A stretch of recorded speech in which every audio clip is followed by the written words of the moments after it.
ಒಂದ್ ವೇಳೆ ನಾವು ಸೋಮನಾಥ ದೇವಾಲಯದಿಂದ ಸೌತ್ನ ಕಡೆಗೆ ಒಂದು ನೇರವಾದ ರೇಖೆ ಕೊರೆದಾಗ ನಾವು ಅಂಟಾರ್ಟಿಕಾ ಅಥವಾ ಸೌತ್ ಪೋಲ್ನವರೆಗೆ ಹೋಗಬಹುದು. ಮತ್ತೆ ಈ 11,000 ಕಿಲೋಮೀಟರ್ಸ್ನ ರೂಟ್ನಲ್ಲಿ ಯಾವುದೇ ಭೂಮಿ ಇಲ್ವೇ ಇಲ್ಲ. ಆದರೆ ಆಶ್ಚರ್ಯ ಪಡುವ ವಿಷಯ ಏನಂದ್ರೆ ಇದನ್ನ ಬರೆಯಲಾಗಿದೆ 6ನೇ ಶತಮಾನದಲ್ಲಿ ನಿರ್ಮಿಸಲಾದ ಬಾಣ ಸ್ತಂಭದ ಮೇಲೆ. ಇದು ಇವತ್ತಿಗೂ ಸೋಮನಾಥ ದೇವಾಲಯದಲ್ಲಿದೆ. ಈ ಸ್ತಂಭದ ಮೇಲೆ ಬರೆಯಲಾಗಿದೆ ಆ ಸಮುದ್ರಂತ ದಕ್ಷಿಣ ಧ್ರುವ ಪರ್ಯಂತ ಅಭಾಶ್ಚಿತ ಜ್ಯೋತಿರ್ಮಾರ್ಗ, ಜೊತೆಗೆ ಒಂದು ಬಾಣ ಕೂಡ ಇದೆ. ಇದು ನೇರವಾಗಿ ಅದೇ ಮಾರ್ಗವನ್ನು ಸೂಚಿಸುತ್ತೆ. ಇದರ ಅರ್ಥ ಸಮುದ್ರದ ಈ ಬಿಂದುವಿನಿಂದ ದಕ್ಷಿಣ ಧ್ರುವದವರೆಗೆ ನೇರವಾಗಿ ರೇಖೆಯಲ್ಲಿ ಯಾವುದೇ ಅಡೆತಡೆಗಳಿಲ್ಲ.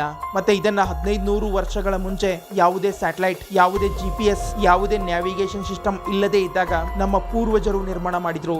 ಆದರೆ ನಮ್ಮ ಪೂರ್ವಜರಿಗೆ ಹೇಗೆ ಗೊತ್ತಿತ್ತು? ಮತ್ತೆ ಇಂತಹ ಒಂದೆರಡಲ್ಲ, ಭಾರತದ ಮೂಲೆ ಮೂಲೆಯಲ್ಲಿ ಅನೇಕ ದೇವಾಲಯಗಳಿವೆ. ಇವು ಕೇವಲ ದೇವಾಲಯ ಅಲ್ಲ, ಬದಲಾಗಿ ಜ್ಞಾನದ ಕೇಂದ್ರ ಬಿಂದುಗಳಾಗಿದ್ವು. ಇಂತಹದೇ ಫ್ಯಾಕ್ಟ್ ವಿಡಿಯೋ ನೋಡಲು ಚಾನಲ್ ಅನ್ನು ಸಬ್ಸ್ಕ್ರೈಬ್ ಮಾಡಿ, ಹಾಗೆ ನಮ್ಮನ್ನ ಫಾಲೋ ಮಾಡಿ, ಸಪೋರ್ಟ್ ಮಾಡಿ.